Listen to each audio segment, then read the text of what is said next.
diri sendiri dan orang lain untuk kita bisa sukses dalam bekerja.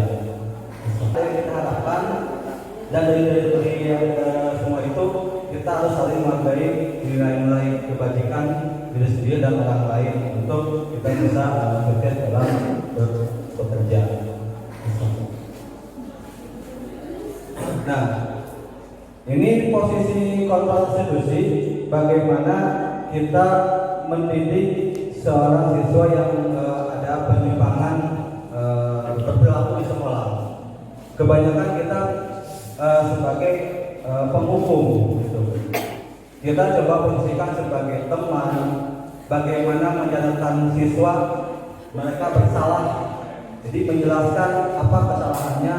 Kemudian ya kita sebagai pemantau hanya menyaksikan saja, melewati saja. Yang paling utama kita sebagai manajer. Jadi membuat identifikasi, diajak apa salahnya sampai mereka atau tersebut mengaku kesalahannya. Ini posisi kita dalam menghukum siswa yang berlaku menyimpang. Nah, ini contoh penerapannya. Kalau sebagai penghukum pasti langsung kita berbuat tindakan dengan kata lalu berpisah. Tapi kalau sebagai pembuat rasa bersalah, mantau, hanya melihat saja, hanya mengamati, dan yang paling utama kita sebagai manajer, misalkan ada yang langsung menghukum menggunakan alat itu sebagai penghukum tanpa melakukan verifikasi atau investigasi dahulu. Ada yang sebagai teman, jadi sikap kita, ucapan kita selayaknya kita kepada teman sejawat. Ada sebagai manajer tadi ini yang harus kita lakukan di sekolah. Nah, ini contoh penerapannya. Kalau sebagai penghukum, kalimatnya langsung tegas dan tanpa ada kesempatan siswa untuk melakukan alasannya apa. Dia tidak menyampaikan alasannya. Nah, ini untuk membuat rasa bersalah, ya. Nah, ini seolah-olah si guru yang salah, tapi itu kembali kepada siswa. Jadi seperti ini, berapa kali bu guru memberitahu kamu, buku sangat kecewa sama kamu. Jadi ini seolah guru yang salah, tapi kebalikannya itu untuk siswa yang salah, kecewanya itu bukan kepada guru. Nah, kalau sebagai teman, kita sebagai rekan-rekan kerja kita, ayolah tertib. Nah, ini kalimat yang kita coba pilihan kata atau kalimatnya untuk mengajak siswa. Nah, pemantau ini hanya mengecek, memantau dari jauh, kamu sudah melanggar, ada konsekuensi. Dan yang paling utama itu sebagai manajer. Jadi nanti ada penerapannya menggunakan sebuah segitiga restitusi untuk mengecek sebagai manajer nantinya. Apakah kamu tahu kesalahanmu, kira-kira bagaimana akan memperbaiki kesalahan ini. Itu yang akan kita lakukan di sekolah ini. Jadi tidak lagi posisikan sebagai penghukum yang paling atas, langsung memvonis siswa salah, tapi ada juga pertimbangan alasannya. Mereka bakal ada alasannya. Nah, maka dari itu kita membuat sebuah keyakinan kelas. Nah, ini ada contoh saya di yang sudah saya kerjakan di kelas. Ini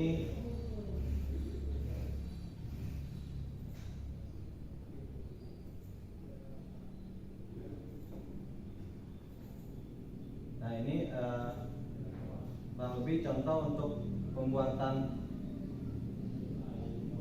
keyakinan kelas. Jadi pada awalnya saya masih pembinaan.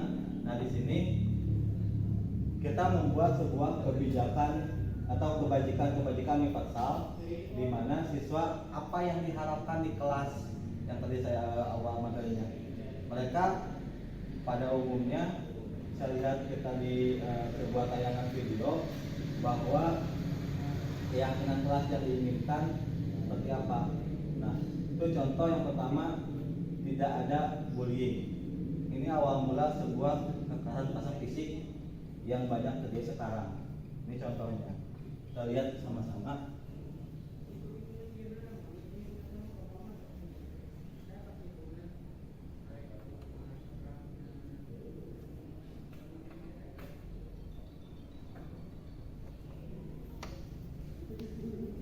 Nah, ini para siswa maju ke depan menuliskan harapan di kelas seperti apa sebelum kita menginjak pada aturan atau peraturan kelas.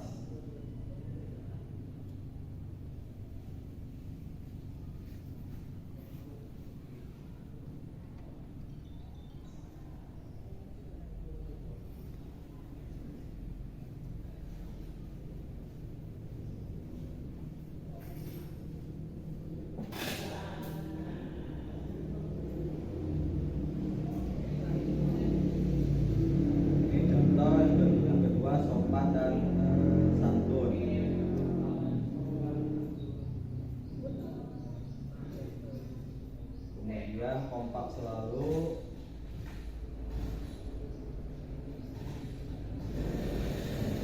aktif di kelas, saling mengingatkan apabila ada kejadian. Ini sebuah impian di kelas yang diharapkan. Contohnya, kita kembali ke sini. Jadi itu sebuah keyakinan kelas yang dibuat, seperti yang tadi saya sampaikan.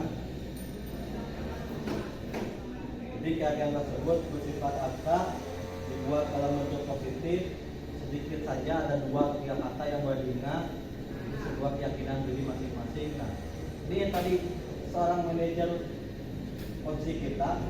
Yang pertama harus menstabilkan identitas, jadi mengetahui bahwa dia itu berbuat salah, kelas tempat apa, meninggalkan diri dulu, kemudian validasi tindakan yang salah dengan mensinkronkan dengan aturan sekolah bahwa kelakuan itu salah. Tadi saya sampaikan. Yang ketiga baru keyakinannya, apakah itu salah, lalu apa yang disepakati. Kita bernegosiasi, membuat sebuah kesepakatan dengan siswa bagaimana kedepannya supaya saling menguntungkan. Jadi keyakinan di sini yang harus kita buat sepakati dengan siswa tadi yang melakukan perilaku menyimpang atau pelanggaran tadi. Ya. Jadi tidak lantas langsung menghukum. Di sini kita menginvestigasi, mengklarifikasi, panggil dulu, karena ini sebuah negosiasi dengan siswa yang kita lakukan. Restitusi untuk mencapai sebuah kesepakatan bersama, walaupun kita posisinya sebagai guru, jadi enggak zaman lagi kayak dulu. Nah, ini contohnya. Contoh siswa yang terlambat datang ke kelas. Saya menanyakan, ini kelas 8, di sananya sudah kelihatan. Tanyakan ini kelas TKJ, misalkan TKJ, dia alasan kalau terlambatnya kenapa datang ke kelas. Yang pertama yaitu saat berkendara bannya bocor. Nah, data dan berangkatnya pun itu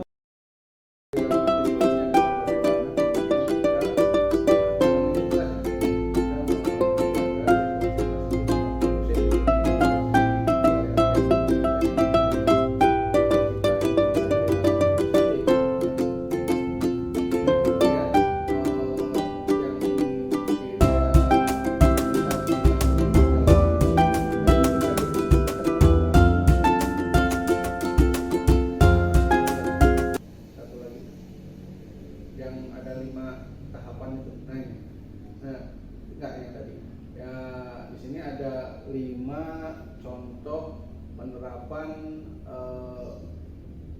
kontrol kita terhadap siswa itu kan ya. Di mana ada yang paling tegas itu sebagai penghukum itu kan ya. Memang ini kurang begitu pas itu kan ya. Tanpa diketahui si A langsung dipisahkan, si A disuruh dipisahkan itu ya, baris terpisah itu kan. Dia si siswa tersebut tanpa diketahui, tanpa dikasih penjelasan dulu itu kenapa saya dipisahkan gitu kan. Cuman yang kedua itu yang membuat rasa bersalah, intinya guru ber, ber apa namanya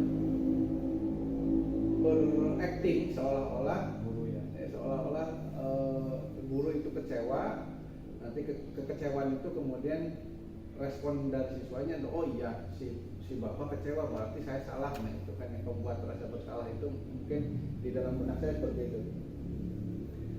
Makanya pertanyaan ibu guru kecewa sama kamu, nah itu kan artinya si gurunya kecewa, maka kemudian siswa dari respon guru tersebut maka siswa akan merespon, oh iya, nah si ibu kecewa itu kayaknya, nah itu membuat rasa bersalah. Sebagai teman saya rasa apa namanya istilahnya itu sudah agak lebih dalam tanda kutip manusiawi ya Pak, manusiawi semuanya pemantau dan manajer. Nah pertanyaan saya adalah dari kelima contoh penerapan posisi kontrol ini, apakah kelima-limanya itu perlu diterapkan atau seperti apa? Mengingat psikologi siswa saat ini lebih cenderung ke arah apa ya Pak? Istilahnya kalau seandainya terlalu jadi teman, ya melunjak gitu Pak. Jadi nilai di bagian mana supaya kemudian kita tetap berwibawa dalam tanda kutip gitu, tapi kita juga tetap apa istilahnya ya si siswa itu ya tidak tetap oh ya saya diperlakukan dalam tanda kutip sebagai anak dan manusia itu Pak. Ya, baik. Untuk 5 posisi ini merupakan tahapan kita menghadapi siswa yang berperilaku menyimpang. Jadi saya juga pribadi awalnya hanya sebagai penghukum, gitu. Siswa terlambat, saya langsung hukum dengan kegiatan di depan kelas, lalu ada penghukuman nyanyi lagu wajib nasional. Maka setelah saya memahami modul ini, jadi kita bisa menempatkan posisi sesuai dengan kondisi siswa tersebut juga. Apabila kita misalkan ada siswa yang terlambat masuk ke kelas, posisi yang kita coba sekarang dirubah mindset yang kita sebagai guru juga sebagai manajer. Jadi tidak langsung, walaupun dulu awal ada kesepakatan kita pas awal sebelum memulai KBM semester awal yang kita sepakati dengan siswa berupa peraturan kelas. Nah, maka kita sekarang sudah mulai berubah karena baru sekarang juga kita mengetahui ada